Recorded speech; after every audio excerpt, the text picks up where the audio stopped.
Journalist ہے, پاکستان اسلام آباد میں ہوتے ہیں, اور اسٹیٹ ٹی وی چینل کے اینکر پرسن بھی ہیں, کنٹینٹ ایڈیٹر بھی ہیں. عصمت اللہ ہاشوانی صاحب, بہت شکریہ آپ کو پروگرام میں خوش آمدید کہتے ہیں, ویلکم کرتے ہیں. ہاشوانی صاحب, فیک میڈیا کے جو خطرناک نتائج جو ہیں ملکی سطح پر بھی اور معاشرتی سطح پر بھی بہت بھیانک ہے, اور یہ چیز مسلسل ادارے بھی قائم کیے گئے ہیں سائبر کے اور دیگر, پھر بھی یہ بڑھ رہی ہے, اس پہ کنٹرول نہیں ہو رہا, رسپانسبلٹی جو ہے وہ نہیں آ رہی کسی جگہ بھی. کیا کہیں گے سر؟ بہت شکریہ چودھری صاحب. سب سے پہلے تو میں ڈی ایم کا بڑا مشکور ہوں کہ جب اس ادارے کی بنیاد رکھی جا رہی تھی اس کے 1 سال بعد میں اسی چینل پہ آیا, اس وقت بھی میں نے اپریشیٹ کیا کہ ایک ایسا ادارہ وجود میں آ رہا ہے جو ہم تک, عوام تک, لوگوں تک بہتر اور اچھی اور سچی خبر پہنچائے گا. صحافت بیسیکلی کسی بھی ریاست کا چوتھا ستون ہے. بے شک ایسا ہی ہے. اور چوتھے ستون پہ جو عمارت کھڑی ہوتی ہے اس عمارت کی مضبوطی اس ستون پہ بھی اتنی ہی عائد ہوتی ہے جتنی پہلے ستون پہ. ہم اگر صحافتی دنیا میں دیکھیں تو مختلف ادوار میں اس کے مختلف رنگ رہے. اس سے پہلے آپ کے پاس پرنٹ میڈیا تھا. بالکل ایسے. پرنٹ میڈیا میں آپ کے مختلف اخبارات چھپتے تھے, رسائل چھپتے تھے, آپ کے پاس خبر کا سورس یہی تھا. پھر آپ دیکھیں, اگر پاکستان کی میں بات کروں یا پھر یہاں پہ, تو الیکٹرانک میڈیا آ گیا. الیکٹرانک میڈیا کے بعد اگر ہم اس کو 2000 میں لے کے آئیں تو 2001, 2, 3 کے بعد آپ کے پاس پرائیویٹ سیکٹر میں بہت زیادہ میڈیا آ گیا. جی بالکل. پاکستان ٹیلی ویژن جو ریاست کا ایک ادارہ ہے, اس کا ماٹو یا اس کا لوگو ہی یہی تھا کہ سچ ذمہ داری کے ساتھ, کیونکہ آپ جو بول رہے ہیں لوگ اس پر یقین کریں گے, اور اگر وہ سچ نہیں ہوگا تو افواہیں جنم لیں گی, غلط خبریں پہنچیں گی تو معاشرے میں بگاڑ پیدا ہوگا اور ریاست میں پرابلم پیدا ہوگا. اس لیے اسٹیٹ چینل نے ہمیشہ سچ کی بات کی اور سچی خبر عوام تک پہنچائی. میں اس کو ایک بہتر انداز میں بھی دیکھتا ہوں, اور دوسری سائڈ پہ جب اس کے نتائج پہ غور کرتا ہوں تو مجھے یہ کچھ اچھا بھی نہیں لگتا کہ جب بے دریغ آپ نے بہت زیادہ آپ نے جنرل مشرف کے دور میں لائسنس دیے, پرائیویٹ میڈیا میں لوگ آ گئے, اور وہ لوگ جو تجارت کر رہے تھے, جو بزنس کرتے تھے, انہوں نے دھڑا دھڑ وہ لائسنس لے لیے. اب انہوں نے جو ادارے لے کے آئے انہوں نے اس پہ کاروبار بھی شروع کر دیا. اب جب آپ کاروبار کرتے ہیں, صحافت کو آپ مشن سے ہٹ کے کاروبار میں کنورٹ کرتے ہیں, تو کاروبار میں تو پھر یہ ہے کہ جنگ محبت میں سب جائز ہے, ہر طرح کی خبریں چلنے لگی. اس سے وہ خبر کا اور سچی خبر کا وجود جو ہے وہ ختم تو نہیں ہوا, لیکن مجروح ضرور ہوا, اور اس سے معاشرے میں غلط چیزوں نے بھی جنم لیا. ٹھیک ہے. وقت کے ساتھ ساتھ ہم سفر کرتے جائیں, جب ہم دیکھتے ہیں کہ ہمارے پاس اب بہت زیادہ چینل ہے عالمی سطح پہ بھی لوگوں کے پاس, اور پھر سب سے زیادہ بگاڑ اس وقت پیدا ہو رہا ہے جب سوشل میڈیا آیا. اب چاہے پرائیویٹ چینل تھے یا پھر اسٹیٹ کا چینل تھا, اسٹیٹ کا چینل تو ذمہ داری کے ساتھ آ رہا تھا, لیکن اس کے ساتھ ساتھ جو پرائیویٹ چینل تھا وہاں پہ بھی آپ کے پاس پروفیشنل جرنلسٹ تھے جو تجزیہ کرنے سے پہلے کچھ پڑھتے تھے, ان کے پاس علم ہوتا تھا, انہوں نے کالج یونیورسٹی کی تعلیم حاصل کی ہوتی تھی. لیکن آج کے دور میں اگر آپ دیکھیں تو سوشل میڈیا میں ایک بچہ اٹھتا ہے, موبائل اس کے ہاتھ میں ہے, اس نے ایک سیلفی بنائی, نیچے کیپشن کچھ بھی لکھ دیا. اس کو یہ نہیں پتا کہ اس کے مضمر اثرات کتنے ہیں, یہ معاشرے کو کس طرح ڈیمیج کریں گے. اس پہ سچی خبر بھی جھوٹ ہو رہی ہے. اب پوری دنیا کے اندر آپ دیکھیں, مغرب میں آپ بیٹھے ہوئے, یو کے میں بیٹھے ہوئے, آپ ہمسایہ ملکوں کو دیکھ لیں, وہاں پر سوشل میڈیا کا نیگیٹو اس طرح استعمال نہیں ہو رہا جتنا پاکستان میں ہو رہا ہے. پاکستانی اس میں آپ دیکھیں کہ ہمارے پرائیویٹ چینل مشرف کے دور میں آئے ہیں, لیکن انڈیا کے آپ چینل دیکھیں, اس وقت بھی 100 چینل تھا, جب ہمارے پاکستان میں کوئی الیکٹرانک میڈیا نہیں تھا. ٹھیک ہے نا سر, ادھر تو آپ دیکھ لیں کوئی اتنی آپ کو یہ جو ایپس ہیں آپ کو انٹرٹینمنٹ میں نظر آئیں گے, اس میں سنجیدہ ویلاگ, سنجیدہ خبریں پاکستان کی یا ان کے اپنے ملکوں کی خبریں, اس کو اس طرح کی خبریں آپ کو نہیں ملیں گی جس سے وہ ان کی نیشنل سیکیورٹی کو. اب تو ہمارے لیے یہ سوشل میڈیا جو ہے وہ نیشنل سیکیورٹی کے لیے تھریٹ بن گیا ہے. دیکھو وسیم, ایک بات میں آپ کو بتاؤں کہ آج یہ بات ہی ختم ہو گئی کہ میں پاکستان کی بات کروں یا یو کے کی بات کروں. دنیا ایک گلوبل ولیج ہے, گلوبل ولیج ہے. ٹھیک ہے, اب آپ چھوٹی سی بات کسی چھوٹے سے گاؤں میں کرتے ہیں, چند لمحوں میں, چند گھنٹوں میں وہ پوری دنیا میں پھیل جاتی ہے, وہ خبر وہاں پہ آ جاتی ہے. اب سب سے پہلا کام اس کا کیا ہے, ہمارا نیشنل پریس کلب ہے اسلام آباد. جی, وہاں پہ جو اب ہماری ٹیم ہے, رو فرقان آ گیا سیکٹری اور رزاق سیال پریزیڈنٹ, انہوں نے سب سے پہلا کام کیا ہے کہ اگر ہماری 42 یا 4400 کی ایک ممبرشپ ہے, جو لوگ ووٹ ڈالتے ہیں, اعزازی ممبرشپ اس سے ہٹ کے ہے, تو سب سے پہلے ہم بائیو میٹرک کے ذریعے یہ پتہ کریں کہ جینون صحافی کتنا ہے, اگر نہیں ہے اس کو ہم پتہ کریں گے بائیو میٹرک کے ذریعے, تاکہ ہمارے پاس پریس کلب میں ریئل صحافی, بالکل ٹھیک ہے, نمبر 1. ٹھیک ہے, اس کے بعد ہم آ جاتے ہیں دوسری سائڈ پہ. ٹھیک ہے, کہ آپ سوشل میڈیا میں دیکھیں تو وہاں پہ صحافی کی کوئی بات نہیں ہے, وہاں پہ جس کے پاس موبائل ہے وہ صحافی بنا ہوا ہے, بالکل ایسے. اور وہ اس طرح کی, اس کے لیے آپ کو کرنا کیا ہوگا, ریاست کیا ہے, ریاست قوانین بناتی ہے, ریاست اپنی رٹ قائم کرتی ہے. اگر اس طرح کے ادارے ہیں تو ہمارے پاس PID ہے, پاکستان انفارمیشن ڈپارٹمنٹ اس کو دیکھا, وزارت اطلاعات و نشریات اس کو دیکھے گی.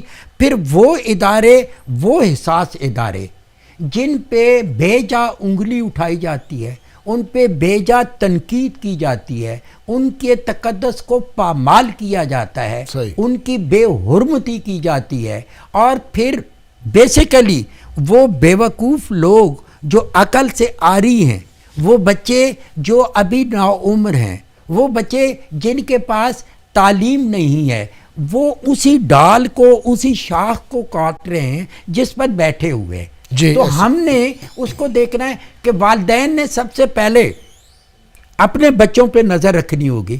میرا بچہ صبح سے لے کر شام تک موبائل پکڑ کے بیٹھا ہے, کیا کرتا ہے, کیا چیز دیکھتا ہے اس کو, کیونکہ جب اس کا بچہ کسی جرم میں انوالو ہوگا تو سب سے پہلے اس کو کہا جائے گا آپ کے والد کا کیا نام ہے, اس کو بلایا جائے گا, اس کے خاندان کے لوگوں کو بلایا جائے گا. اب آپ آ جائیں کہ رٹ, کیا حکومت کے اداروں نے اپنی رٹ قائم کی ہوئی ہے؟ فیک نیوز کو ختم کرنے کے لیے قوانین تو بن گئے, قوانین پہلے بھی تھے, مزید سخت کر, لیکن اب تو ادارہ قائم کر دیا گیا, سائبر کرائم جو ہے اس کا ویئر از دا عمل درآمد, کیوں اس طرح پھیل رہا ہے, اس میں ہمیں سختی کرنا ہوگی.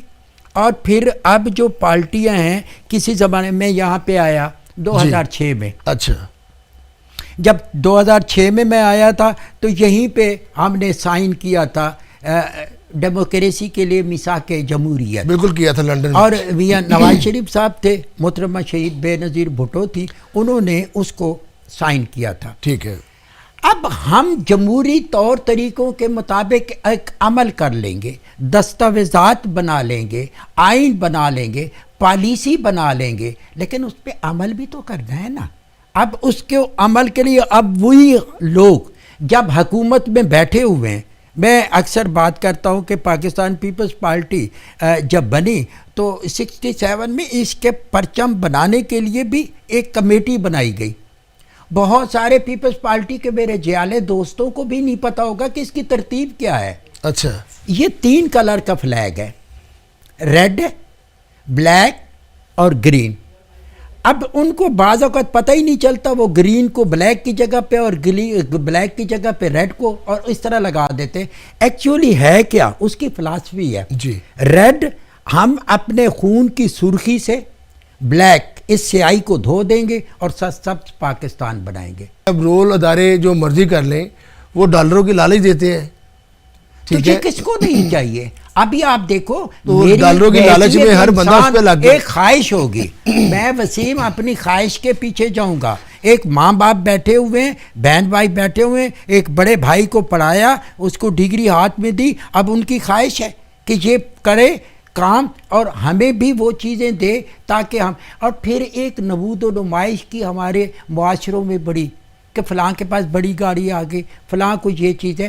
اب آپ دیکھیں کہ ہماری حکومتوں کو, ہمارے اداروں کو یہ دیکھنا ہوگا کہ آج کا نوجوان جو ہے کیا ہم اس کے حقوق کا استحصال تو نہیں کر رہے. اچھا حاجی صاحب, اس میں صرف نوجوان نہیں ہے, سب سے زیادہ دیکھیں صرف نوجوان نہیں ہے, اس میں آپ دیکھیں بڑے بوڑھے بھی آپ کو وہاں پر سوشل میڈیا پر ایسی ایسی ایکٹنگ کرتے, ایسی ایسی حرکتیں کرتے دکھائی دیں گے کہ آپ کا جو سر ہے وہ شرم سے جھک جائے گا کہ یہ لوگ, ان کو کیا ہو گیا ہے کہ یہ چند ڈالروں کے عوض اور سوشل میڈیا کے ذریعے وہ اپنے آپ کو کیسے پریزنٹ کر رہے ہیں پوری دنیا میں. اب دیکھیں ویسے تو یہی چاہتا ہے کہ جب یہ الیکٹرونک میڈیا مشرف نے کہا تھا کہ پاکستان کا اللہ حافظ, تو وہ نظر آ رہا ہے واقعی اللہ حافظ ہوا تھا جب وہ الیکٹرونک میڈیا آیا, لوگوں نے اس کو مس یوز کیا اور ساری چیزیں, پھر خبریں, پھر پولیٹیکل شوز رات کو ایسے ہوتے تھے, اب وہ اس میں کمی آئی ہے. لیکن اس کے بعد آپ دیکھیں کہ اب بھی جو کچھ بھی ہوا ہے پاکستان میں, جو رجیم چینج ہوئی, اس میں سوشل میڈیا کا آپ دیکھیں بہت رول ہے. اب آپ مانیں یا نہ مانیں کہ انہوں نے اپنے قائد کو یہاں تک پہنچا دیا ہے, وہ بھی سوشل میڈیا کے ذریعے. ہمیشہ آپ دیکھیں ان کو اٹھتے ہیں پاکستان کے خلاف یا حساس اداروں کے خلاف, اداروں کے سربراہوں کے خلاف, تو یہ کوئی ذمہ داری نہیں ہے. اس میں سمجھتا ہوں کہ رسپانسبلٹی, ایجوکیشن, رسپانسبلٹی اور اس کے ساتھ ساتھ اپنا ایک پازیٹیو رول اس سوسائٹی کے اندر جب تک ہم پلے نہیں کریں گے. اب آپ دیکھیں کہ بہت سارے ایسے لوگ ہیں جو قوانین سے بچے ہوئے ہیں. پاکستان نے جو سائبر کے قوانین بنائے ہیں وہ اب پاکستان میں نہیں ہے. کوئی یورپ میں بیٹھ کر, کوئی امریکہ میں بیٹھ کر, کوئی یو کے میں بیٹھ کر, کوئی مڈل ایسٹ میں بیٹھ کر وہ پاکستان کے خلاف پروپیگنڈے کر رہے ہیں. اس کی وسیع افسر کو بھی ہو رہی ہے. اب آپ دیکھیں کہ جو لوگ پاکستان کے اندر رہے ہیں, بیرون ملک بیٹھے ہیں, اگر اس طرح کی حرکات کرتے ہیں تو ہماری حکومت اس پہ بھی کوشش کر رہی ہے. اس کے لیے بھی ادارے اب حرکت میں آتے ہیں, ان کے بھی ریڈ وارنٹ نکلتے ہیں, ان کے لیے بھی جن حکومتوں کے ساتھ پاکستان کے معاہدے ہیں ان کے ذریعے ان کو پکڑا بھی جا رہا ہے, ان کی سرکوبی بھی ہو رہی ہے. نمبر 1. نمبر 2 یہ ہے کہ نیکی اور بدی کی میں نے بات کی, اچھے اور برے کی بات کی, یہ ازل سے تھا, یہ چلے گا. اب چند بزرگ ہیں یا بڑے ہیں وہ لالچ میں آتے ہیں یا وہ اس طرح, ان کا کام تھا نوجوان نسل کو ایک راہ دکھانا. وہ نہیں دکھا, جب وہ خود ہی اس طرح کے کاموں میں انوالو ہوں گے تو بچہ تو کہے گا کہ میرا تو چاچا بھی کر رہا ہے, میرا ماموں بھی کر رہا ہے. ایجوکیشن کی کمی ہے نا. اور یہ ایجوکیشن, اب ایجوکیشن جو ہے کہ ہمارے پاس شرح خواندگی آپ دیکھیں اس میں اضافے کی بھی ضرورت ہے. لیکن جب ہم بار بار سوشل میڈیا کی طرف آتا ہے, اس کے بھی 2 اینگل ہیں. تصویر کے ہمیشہ دو رخ ہوتے ہیں. آپ ایک طرف اس کو دیکھتے ہیں کہ فیک نیوز اس پہ آ رہی ہے, دوسری طرف آپ دیکھیں کہ اگر کوئی بیمار ہے, اگر کوئی کہیں پہ زخمی پڑا ہوا ہے تو ایک چھوٹا 4 لائنیں آپ لکھتے ہیں کہ فلاں وارڈ فلاں ہاسپٹل میں یہ اس طرح کا زخمی پڑا, اس کو ABCD کوئی پازیٹیو خون کی ضرورت ہے, وہاں پہ لائن لگ جاتی ہے. پہلے ہمارے پاس یہ چیزیں نہیں تھی. اگر اس کو پازیٹیو یوز کریں تو بہت فائدے ہیں. میں یہ کہہ رہا ہوں کہ یہ چیز تو اچھی ہے, سمندر جتنے فائدے ہیں اگر پازیٹیو یوز یہ کریں. موبائل پڑا ہوا ہے, یہ آپ نے مجھے دیا ہے کہ اس سے آپ جو مرضی کریں. انسان صدیوں سے اور ابد سے رہے گا اسی طرح کہ اس کو بااختیار بنایا گیا کہ آپ جو کریں گے اس کے اعمال کا آپ کو جواب دینا ہوگا, نیکی اچھائی. اب اس موبائل سے میں کیا دیکھتا ہوں, میں اگر پازیٹیو چیزیں دیکھتا ہوں تو میرے لیے یہ علم کا خزانہ ہے. اگر میں اس میں سے نیگیٹو سائڈ پہ چلا جاتا ہوں وہ میرے ذہن پہ منحصر ہے. اب مجھے کون ہے کہ جب میں اپنی حد کراس کروں تو میرا اپنا پریوار جو اب میرا خاندان ہے وہ مجھے روکے, میرے قوانین مجھے روکیں, میرا استاد مجھے روکے, میری تعلیم مجھے روکے, اور اگر کہیں پہ بھی وہ نہیں رکتا تو پھر ان اداروں نے اس کو سختی سے روکنا ہوگا, کیونکہ اسلام بھی یہی کہتا ہے نا کہ